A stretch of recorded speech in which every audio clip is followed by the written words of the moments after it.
Let us pray. Eternal Rock of Ages, we thank you for the gift of our Lord and Jesus Christ to humanity. The time has come for us to hear you. Please speak to us. Open our hearts of understanding. Save the lost. Heal the sick. Deliver the oppressed. Open floodgates. Lift up embargoes. And restore to us all things that have been killed, stolen, and destroyed. As I speak in the name of God the Father, God the Son, and God the Holy Spirit. Please be seated. In the name of the coming King, our Lord and Savior Jesus Christ, and on behalf of the Provost, I welcome you to this atmosphere of divine transformation, which is the last Sunday in the year 2024. I rejoice in the Lord, the Alpha and the Omega, for standing by us and seeing us through the challenges of this year. It is my prayer that as your amen is good, your tomorrow shall be exceedingly better and greater than your yesterday in the name of Jesus. I wish you a Merry Christmas, and I pray for a wonderful 2025 in the name of Jesus. Topic for our consideration: sent to restore all things. Sent to bring back all things. And I picked the text from Galatians chapter 4, verses 4 and 5. Galatians chapter 4, verses 4 and 5. But when the time was fully come, God sent his Son, born of a woman, born under the law, to redeem those who are under the law, that we might receive the full rights of sonship. What is restoration?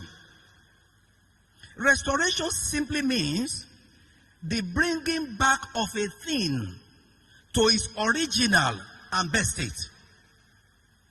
Restoration is the bringing back of what had been killed, destroyed, or stolen. That's what Jesus Christ said.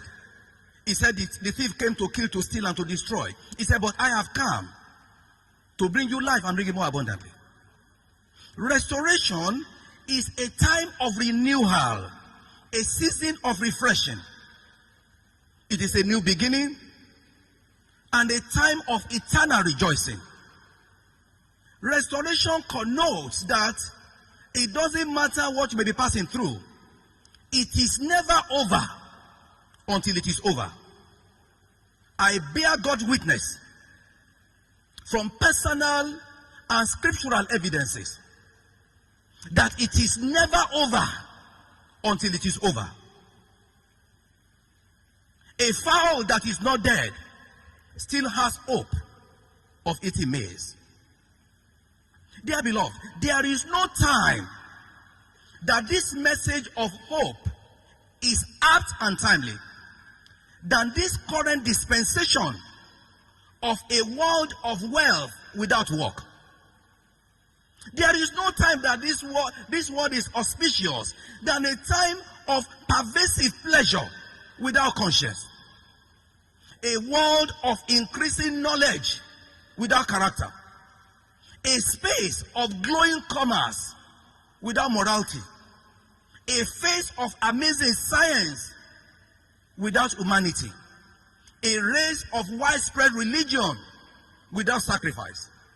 And a time of a pavilion of corrupt politics and politicians that are bereft of principle.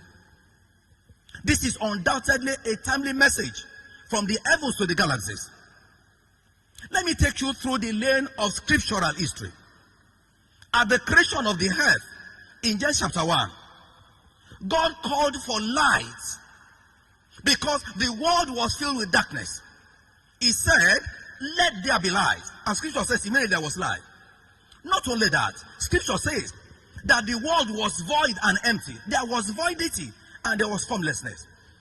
God decided to put structures to cover up the voidness of the world. And God decided to put structures.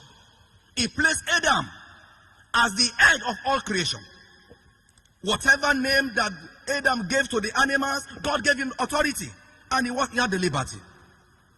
He made all things and handed them over to the control, to the authority, and to the pleasure of man in the Garden of Eden. In Genesis chapter 1 verse 28, God now said, he said, God blessed them and said to them, be fruitful and increase in number, fill the earth and subdue it, rule over the fish of the land and the birds of the air, and over every living creature that moves on the ground. Unfortunately and very sadly, Adam and Eve, they disobeyed God. They went against the commandment of our Lord. God therefore placed curses on the serpent who deceived them, on the false culprit that was Eve, and the accomplice called Adam. God placed curses on the three of them. And God ultimately, he chased them away from the citadel of peace and bliss where they were enjoying.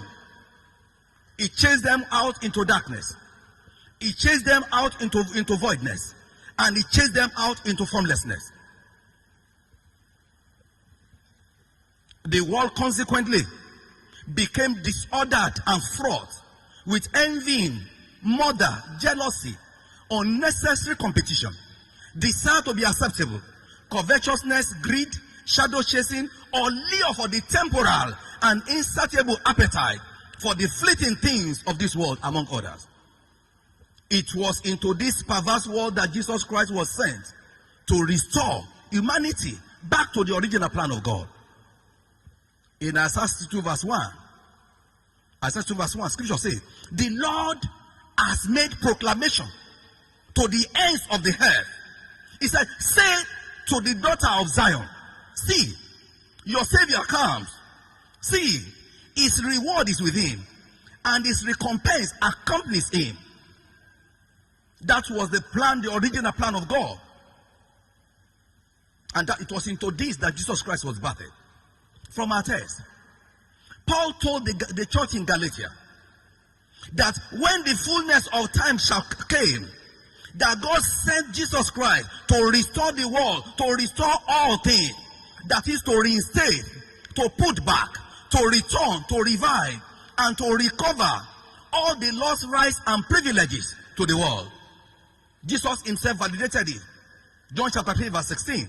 He said, for God so loved the world that he gave his only begotten son. He sent his only begotten son, that whosoever believes in him should not perish, but have everlasting life.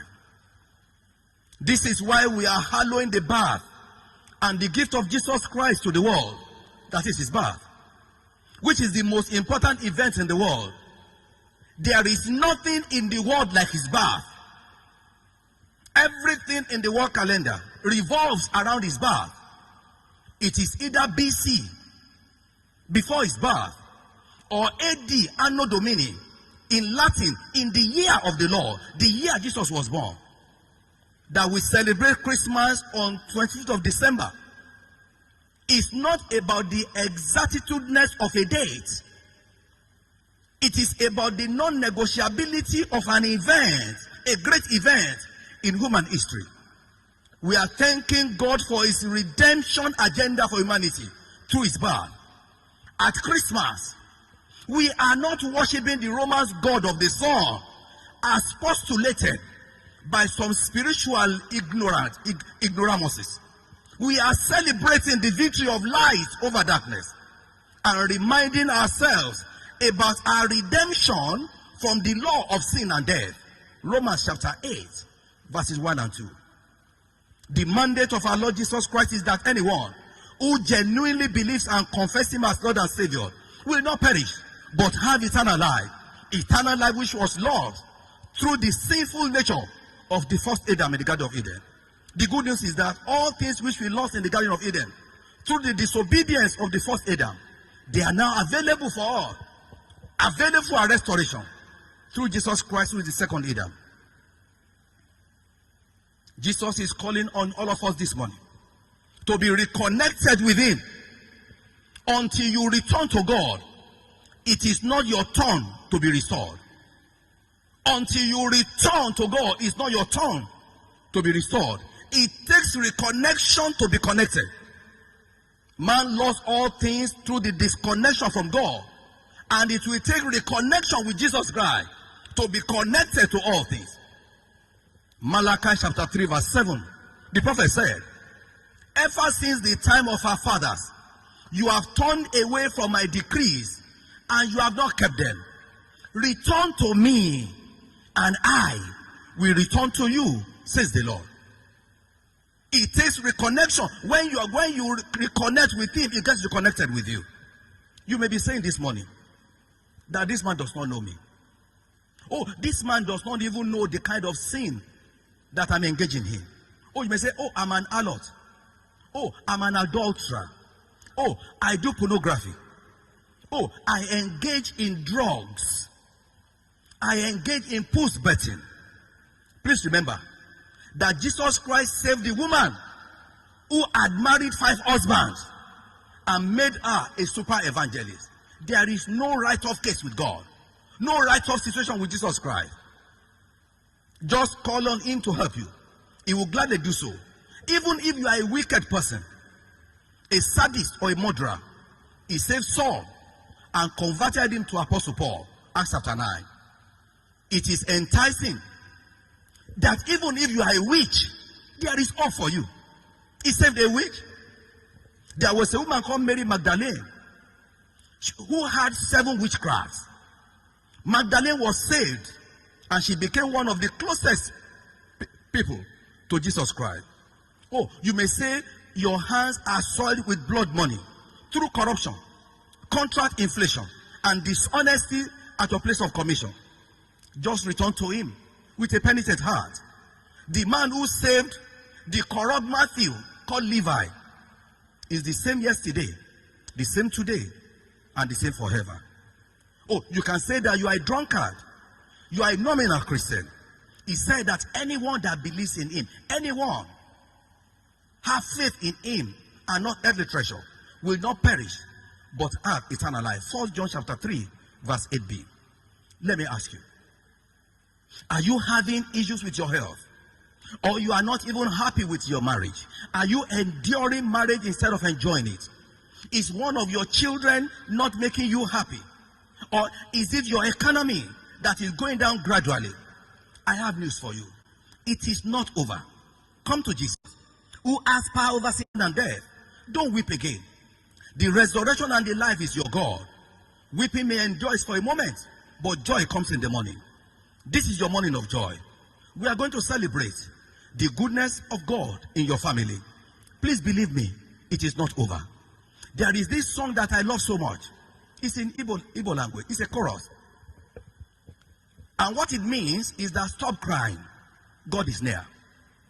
What is your problem? You know it does not last. Behold, hold him tight. Wipe your tears. God does not lie. It shall be well with you. It goes thus. Ebezina Chuku nozo Hogene busobugi Imanodi adigide Wanemo Jide sieke Hisiayagie Chuku dige atwasi Hogadiri dima. Let me assure you, it doesn't matter what you are passing through. The resurrection and the life is there for you. How can you provoke his power of restoration? Just 4 things. Number 1, self-examination. Self-examination. 2 Corinthians 13 verse 5. Paul told the Corinthian church, examine yourselves to see whether you are in the faith. Test yourself. Do you not realize that Christ Jesus is in you, unless of course you fail the test? You need to assess yourself and your Christian standing very honestly. I'm not talking about self-condemnation. The prodigal son was restored the moment he came to himself. Luke chapter 15 verse 17. Scripture says, and when he came to himself, he said to himself, I will return to my father. And when he returned, he was restored. He examined and assessed himself. Let me ask you, members of the church, brothers and sisters in the faith, are you indeed a child of God? Are you a Christian because it is a religion? Have you surrendered your life to Jesus Christ? Oh, if you have not surrendered your life to Jesus Christ, you are practicing what I call churchianity. A religion to be identified with a church. God did not come to die for a church. He came to die for sinners. It's not about church association. It's not about your unity or society. It's about your relationship with Jesus Christ. Until you return to God, it is not your turn to be restored. Number 2, brokenness. After you have examined yourself, the next is brokenness. Psalm 51 verse 17. The sacrifice of God are a broken spirit, a broken and a contrite heart. Oh God, you will not despise. Brokenness is admitting your state without shame. The prodigal son was broken. He ran to his father. He didn't rationalize or explain himself. He said, Father, I have sinned before heaven and earth. I am not worthy to become your son. He said, make me one of your servants. He was broken. He needs brokenness. He needs brokenness. Number 3, obedience. Isaiah 1:19, if you are willing and you are obedient, you shall eat the best of the land. But if you resist and rebel, say you shall be devoured by the sword. Obedience is doing what you are obligated to do in the scripture. Then finally, you must have faith. Hebrews 11 verse 8. He said, for without faith, it is impossible to please God. Confess what is written and what you are seeing. Every closed mouth is a gateway to a closed destiny. Beloved, as I round up, you can reverse the post-Adamic anger of God when you return to Jesus Christ and genuinely ask for his forgiveness, like the prodigal son. You can reverse the anger of God when you hold the stipulations of the infallible word of God as the navigator of your life. When you allow him to break you down completely and remold you after his pattern. When you put your hands on the plow of obedience with a determination never to look back. When you remove your gaze from the temporal things of this world and looking unto things eternal. When you make a decision that for me to live is Christ and for me to die is gain. I love this Yoruba song. Túraká, onígbàgbọ́ rẹ̀ rìn ayọ̀, kò má sí ààyè fún ìdààmú o. Àti kan orúkọ rẹ̀ síwé àṣeyege, ṣàdúró, o lè kọrin, o lè rẹ́rìn ayọ̀. Let me ask you, have you accepted him as your Lord and Savior? If you have not, you have a golden opportunity again this morning to rededicate your life to him and change your former ways. Beloved, Jesus is the solution to the challenges of this world. Accept him today as you are about entering the new year, and your life will not remain the same again. This is the word of God from the heavens to the galaxies. Those who have ears to hear, they should hear what the Spirit of God is saying to the church. Now unto the King eternal and invisible, behold the glory, honor, and power, now and forevermore.